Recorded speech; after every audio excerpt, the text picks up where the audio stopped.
प्रिय विद्यार्थियों, सुप्रभात।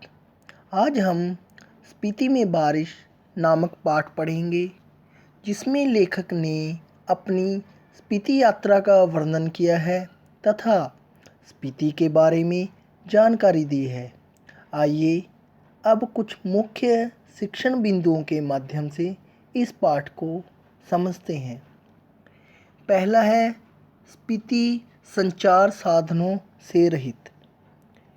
स्पीति हिमाचल प्रदेश के लाहौल स्पीति जिले की एक तहसील है। यहाँ ऊंचे दर्रे तथा कठिन रास्ते हैं, इसलिए इसका इतिहास भी कम है। यह प्रदेश संचार के साधनों से कटा हुआ है।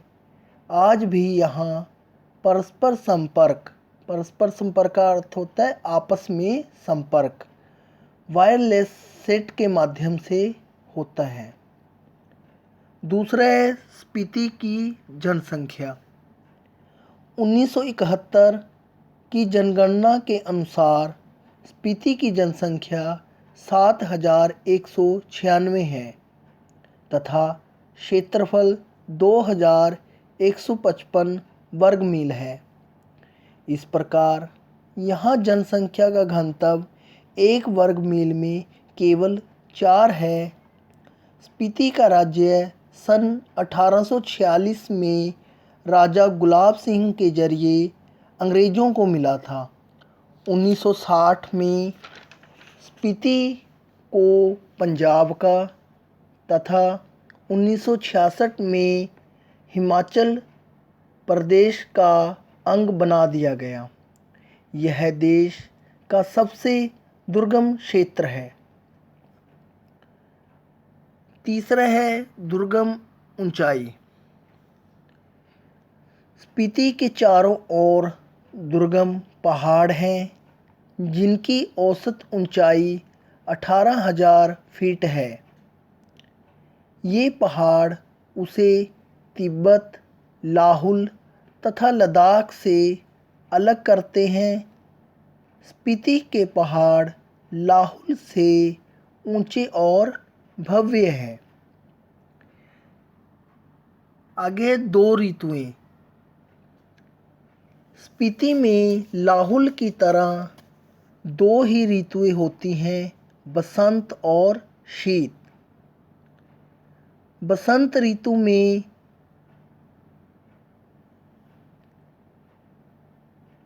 तापमान 15 डिग्री सेंटीग्रेड होता है तथा यह ऋतु जून से सितंबर तक अल्पकालिक का अर्थ होता है थोड़े समय के लिए होती है। यदि बसंत ऋतु में तापमान 15 डिग्री होता है तो शीतकाल के मौसम का तो अनुमान ही लगाया जा सकता है।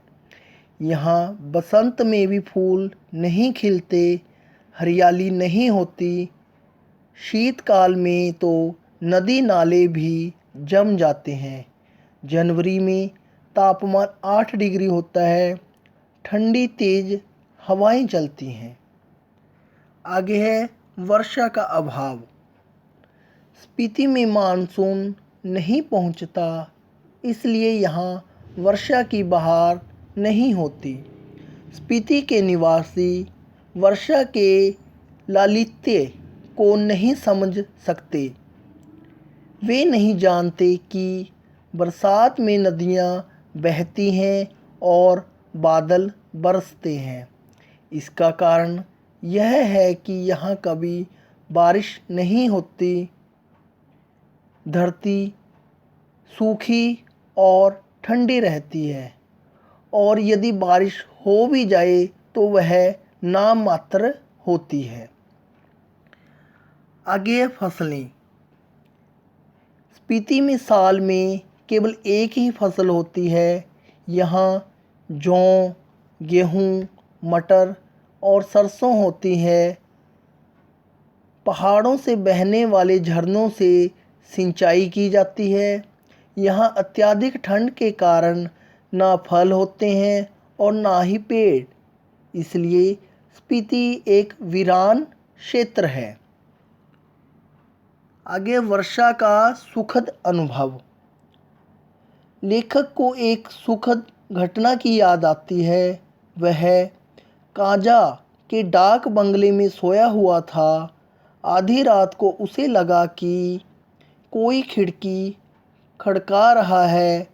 उसने उठकर खिड़की खोली तो पता चला कि बाहर बारिश हो रही है। सुबह लोगों ने कहा कि आपकी यात्रा शुभ है, क्योंकि स्पीति में बहुत दिनों बाद बारिश हुई है। उम्मीद है आपको यह पाठ समझ आ गया होगा। अब आपने स्वयं भी इस पाठ को अपनी पाठ्य पुस्तक आरोह भाग 1 में से पढ़ना है। धन्यवाद।